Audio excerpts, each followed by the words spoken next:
अस्सलामु अलैकुम वरहमतुल्लाहि ताला वबरकातुहू। अज़ीज़ नाज़रीन, उम्मीद है कि आप लोग खैरियत से होंगे। अल्लाह आप लोगों को शादो आबाद रखे।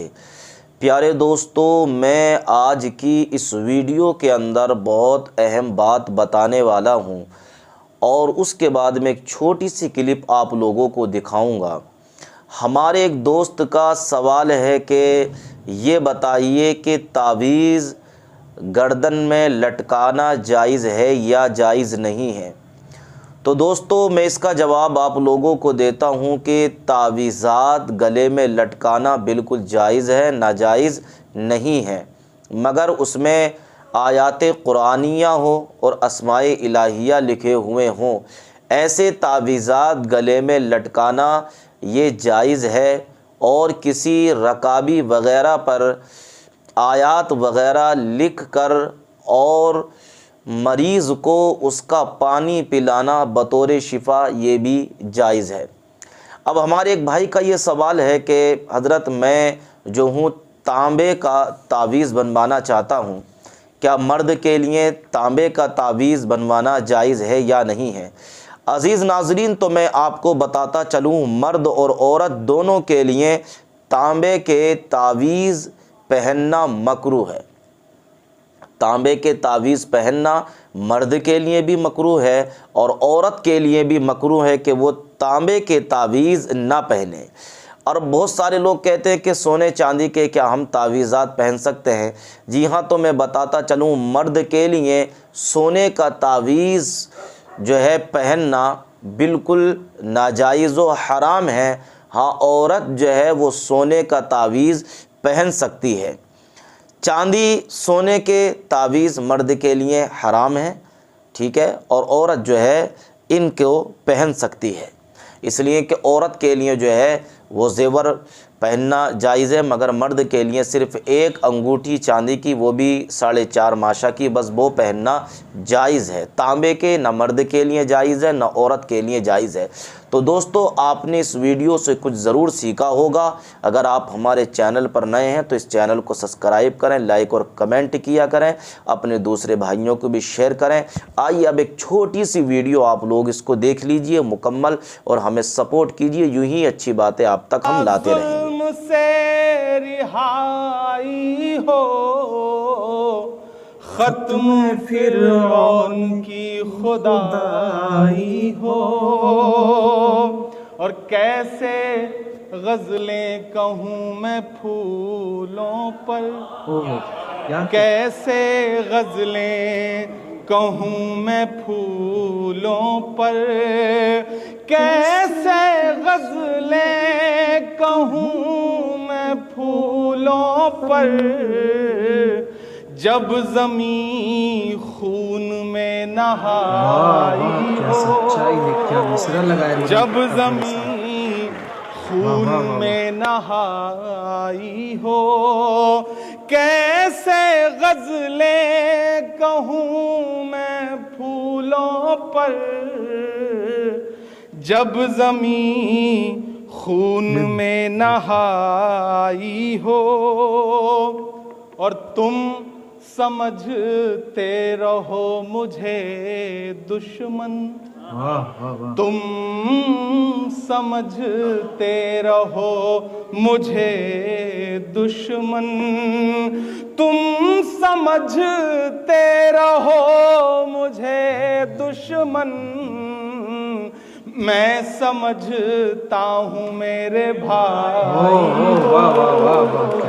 मैं समझता हूँ मेरे भाई हो, मैं समझता हूँ मेरे भाई हो। और जुल्म पर मैं खामोश कैसे रहूं, जुल्म पर मैं खामोश कैसे रहूं, आप हैं आपको बधाई हो, आप हैं आपको बधाई हो। और सईद भाई, ये शेर आपके नाम। कि भूल जाना भी एक मोहब्बत है। बिल्कुल बिल्कुल। भूल जाना भी एक मोहब्बत है। भूल जाना भी एक मोहब्बत है। भूलने में अगर भलाई हो, भूलने में अगर भलाई हो। और सोहेल भाई, उसके चेहरे पे एक शेर लिखो, उसके चेहरे पे एक शेर लिखो। आप पहुंचिएगा इस शेर तक तो कोई भी हाथ खामोश न रहे। उसके चेहरे पे एक शेर लिखो, आखिरी लफ्ज बेवफाई हो, आखिरी लफ्ज बेवफाई हो। उसके चेहरे पे एक शेर लिखो, आखिरी लफ्ज बेवफाई हो। पीछे से आवाज आई है मुकर्रर की। आज समझ में आया कि यहाँ कुछ दिलजले भी बैठे हुए हैं माशाल्लाह। बड़ी खूबसूरत शाम है। अच्छा, सईद साहब हूँ, पीछे साथी हूँ, एक खूबसूरत सी खातून जो है वो सामने से गुजर रही थी। तीन ऐसे ही दोस्त खड़े थे, एक ने उन्हें बहुत गौर से देख के कहा सुभान अल्लाह, दूसरे साहब ने बहुत और गौर से देख के कहा माशा अल्लाह, तीसरे सईद साहब थे, उन्होंने ज़्यादा ही गौर से देख के कहा इंशाअल्लाह। तो ये जो इंशाअल्लाह का एहसास है ना, वो बज़्म सुखन के साथियों में भरपूर है। और अल्लाह इनका ये जज्बा बरकरार रखे, क्योंकि लंदन में इतनी खूबसूरत शाम उर्दू के लिए सजा पाना कोई छोटा काम नहीं है। मुझे लगता है एक बार पूरी टीम के लिए था। जब अंग्रेजों ने हम पर राज किया तब हमारे यहाँ ना रिपब्लिक था ना लोकतंत्र था, तब राजशाही शासन का दौर था। और वो दौर इसी तरह के होते थे कि जब कोई राजा किसी जगह को जीत लेते थे तो वो वहाँ की व्यवस्था को अपने हिसाब से बदल देते थे, फिर कोई और आकर कब्जा करता था, वो वहाँ की व्यवस्था को बदल देता था। लेकिन 1947 में जब हमने इंडिपेंडेंस हासिल करी, हमारा कॉन्स्टिट्यूशन बना, तो हम एक रिपब्लिक की तरह जाने लगे। अब हमारा देश एक रिपब्लिक है। अब हम किसी राजा के राज के अंडर नहीं हैं कि अब दूसरे आ गए हैं तो वो पिछला जो खामियाजा है उसका भुगतान करेंगे। तो ये जो सोच भाजपा जिसको बढ़ावा दे रही है, ये बहुत गलत सोच है। और coming to places of worship, it was brought about in 91 for the very obvious reason कि अगर हम खुदाई करने चलेंगे तो उसकी कोई हद नहीं रह जाएगी। आप और नीचे खोदेंगे तो आपको मौर्य डायनेस्टी के भी मंदिर मिलेंगे, आप और नीचे जाएंगे तो आपको मोहनजोदारो हड़प्पा तक आप चले जाएंगे। There is no limitation to where you can go. You will आप जैसा हमारे राष्ट्रीय अध्यक्ष अखिलेश जी ने भी कहा था कि आप पूरा देश खोद देंगे अगर इसी तरह चलता रहा। इसीलिए प्लेसेस ऑफ वर्शिप एक्ट को लागू किया गया था कि 1947 में on the day that we got independence, the character of any place of worship, whatever it was, will remain intact. That is what the act says. उससे पहले क्या था? We don't care because we were not a country then, right? We were हमारे अलग अलग हिस्से थे।